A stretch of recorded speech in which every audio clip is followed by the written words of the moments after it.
श्री नारद बड़े ही तपस्वी और ज्ञानी ऋषि हुए, जिनके ज्ञान और तप की माता पार्वती भी प्रशंसक थीं। तभी एक दिन माता पार्वती श्री शिव से नारद मुनि के ज्ञान की तारीफ करने लगीं।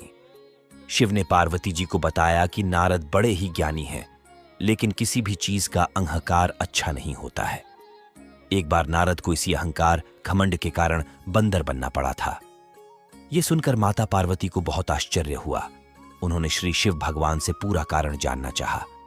तब श्री शिव ने बतलाया, इस संसार में कोई कितना ही बड़ा ज्ञानी हो, लेकिन श्री हरि जो चाहते हैं वो उसे बनना ही पड़ता है।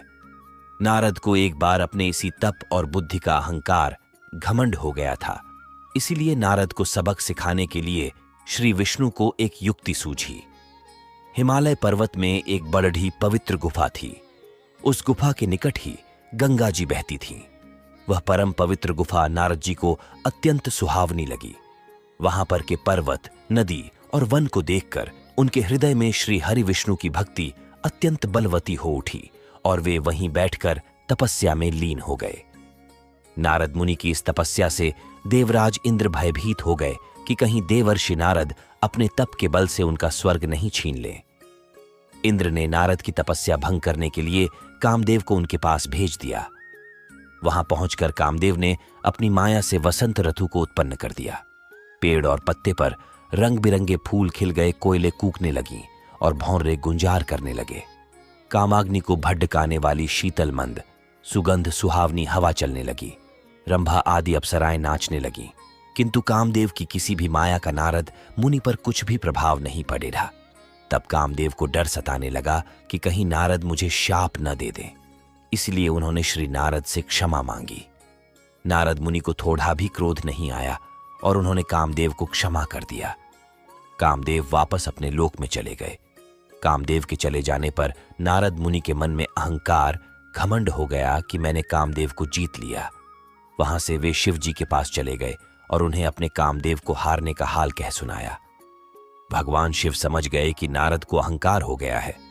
शंकर जी ने सोचा कि यदि इनके अहंकार की बात विष्णु जी जान गए तो नारद के लिए अच्छा नहीं होगा। इसलिए उन्होंने नारद से कहा कि तुमने जो बात मुझे बताई है उसे श्री हरि को मत बताना। नारद जी को शिव जी की यह बात अच्छी नहीं लगी। उन्होंने सोचा कि आज तो मैंने कामदेव को हराया है और यह भी किसी को नहीं बताऊं। नारद जी क्षीर सागर पहुंचे गए और शिव जी के मना करने के बाद भी सारी कथा उन्हें सुना दी। भगवान विष्णु समझ गए कि आज तो नारद को अहंकार घमंड ने घेर लिया है। अपने भक्त के अहंकार को वे सह नहीं पाते, इसलिए उन्होंने अपने मन में सोचा कि मैं ऐसा उपाय करूंगा कि नारद का घमंड भी दूर हो जाए और मेरी लीला भी चलती रहे। नारद जी जब श्री विष्णु से विदा होकर चले तो उनका अभिमान और भी बाराज गया। इधर श्री हरि ने अपनी माया से नारद जी के रास्ते में एक बड़े ही सुंदर नगर को बना दिया। उस नगर में शीलनिधि नाम का वैभवशाली राजा रहता था। उस राजा की विश्व मोहिनी नाम की बहुत ही सुंदर बेटी थी, जिसके रूप को देखकर लक्ष्मी भी मोहित हो जाए। विश्व मोहिनी स्वयंवर करना चाहती थी, इसलिए कई राजा उस नगर में आए हुए थे। नारद जी उस नगर के राजा के यहां पहुंचे तो राजा ने उनका पूजन करके उन्हें आसन पर बैठाया। फिर उनसे अपनी कन्या की हस्तरेखा देखकर उसके गुणदोष बताने के लिए कहा। उस कन्या के रूप को देखकर नारद मुनि वैराग्य भूल गए और उसे देखते ही रह गए। उस कन्या की हस्तरेखा बता रही थी कि उसके साथ जो विवाह करेगा वह अमर हो जाएगा, उसे संसार में कोई भी जीत नहीं सकेगा और संसार के समस्त जीव उसकी सेवा करेंगे। यह बात नारद मुनि ने राजा को नहीं बताई और राजा को उन्होंने अपनी ओर से बनाकर कुछ और अच्छी बातें कह दी। अब नारद जी ने सोचा कि कुछ ऐसा उपाय करना चाहिए कि यह कन्या मुझसे ही विवाह करे। ऐसा सोचकर नारद जी ने श्री हरि को याद किया और भगवान विष्णु उनके सामने प्रकट हो गए। नारद जी ने उन्हें सारी बात बताई और कहने लगे, हे नाथ, आप मुझे अपना सुंदर रूप दे दो ताकि मैं उस कन्या से विवाह कर सकूं। भगवान हरि ने कहा, हे नारद, हम वही करेंगे जिसमें तुम्हारी भलाई हो। यह सारी विष्णु जी की ही माया थी। विष्णु जी ने अपनी माया से नारद जी को बंदर का रूप दे दिया। नारद जी को यह बात समझ में नहीं आई। वो समझे कि मैं बहुत सुंदर लग रहा हूं। वहां पर छिपे हुए शिव जी के 2 गणों ने भी इस घटना को देख लिया। ऋषिराज नारद तत्काल विश्व मोहिनी के स्वयंवर में पहुंच गए और साथ ही शिव जी के वे दोनों गण भी ब्राह्मण का रूप बनाकर वहां पहुंच गए। वे दोनों गण नारद जी को सुनाकर कहने लगे कि भगवान ने इन्हें इतना सुंदर रूप दिया है कि राजकुमारी सिर्फ इन पर ही रीझेगी। उनकी बातों से नारद जी मन ही मन बहुत खुश हुए। स्वयं भगवान विष्णु भी उस स्वयंवर में एक राजा का रूप धारण कर आ गए। विश्व मोहिनी ने क्रूप नारद की तरफ देखा भी नहीं और राजा रूपी विष्णु के गले में वरमाला डाल दी। मोह के कारण नारद मुनि की बुद्धि नष्ट हो गई थी। राजकुमारी द्वारा अन्य राजा को वरमाला डालते देख वे परेशान हो उठे।